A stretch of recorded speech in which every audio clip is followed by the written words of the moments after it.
এই সামান্য নারীর কাছে হেরে গেলা ছেলেরা, একটা 12,000 টাকার মোবাইলের কাছে হেরে গেলা, একটা 14,000 টাকার মোবাইলের অস্থির ছবির কাছে হেরে গেল।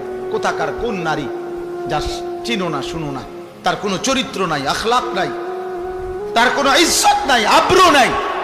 নর্তকীর আবার ইজ্জত কি, সম্মান কি?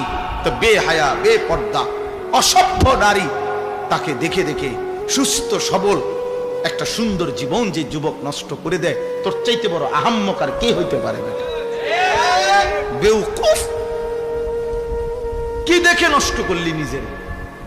একটা বাজে, নোংরা, একটা দুশ্চরিত্রা নারীকে দেখে দেখে, যে নারী সারা পৃথিবীর জন্য নিজের ছবি ছেড়ে দিছে, এর কোনো লজ্জা শরম আছে কিছু? তাহলে এর চাইতে নিকৃষ্ট অসভ্য আর কেউ হইতে পারে? এটা কি পরিমাণ বেহায়া যে সারা পৃথিবীর জন্য নিজেরে ছেড়ে দিছে। দেখো সারা পৃথিবীবাসী, দেখো আমারে, দেখো আমার। পৃথিবীতে কোনো যুগেই কোনো কালেই অসভ্যতা, বেহায়াপনা, অশ্লীলতা কোনো কালেই কারো কাছে, কোনো ধর্মাবলম্বীদের কাছেই পছন্দনীয় না, পছন্দনীয় না। আফসোসের বিষয়।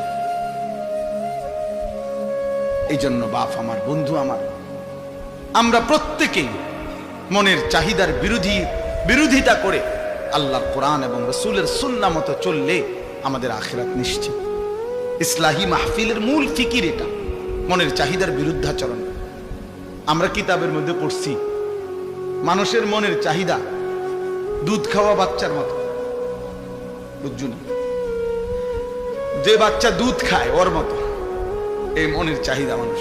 মানে কি? মানে হইল, ওনে আছে সুন্দর ব্যাখ্যা, যেই বাচ্চা দুধ খায় এই বাচ্চার নিয়ম হইল 2 বছর পূর্ণ হইলে মারা বহুত জোর কইরা দুধ ছাড়া। বুঝেন নাই? এ জীবনেও নিজের থেকে নিজে আমনে হেরে যদি কোরআন শরীফের আয়াত পড়া কোন যে বাবা লিখছে কোরআনে 2 বছর পরে দুধ ছেড়ে দাও, এতে ছাড়বে না, এতে দুধ খাইতে চাইবে।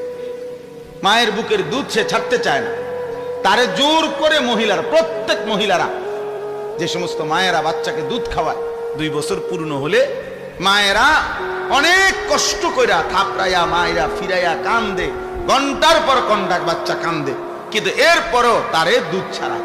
মানে এইটা মা যদি কষ্ট করে দুধ না ছাড়ায়, তাতে তারে যদি ছেড়ে দেয় এমনি এটার উপরে যে নিজে নিজে ছেড়ে দিব, তাইলে এতে দুধ খাওয়া ছাড়বে না, আরো বড় হইলেও ছাড়বে। মায়ের বুকের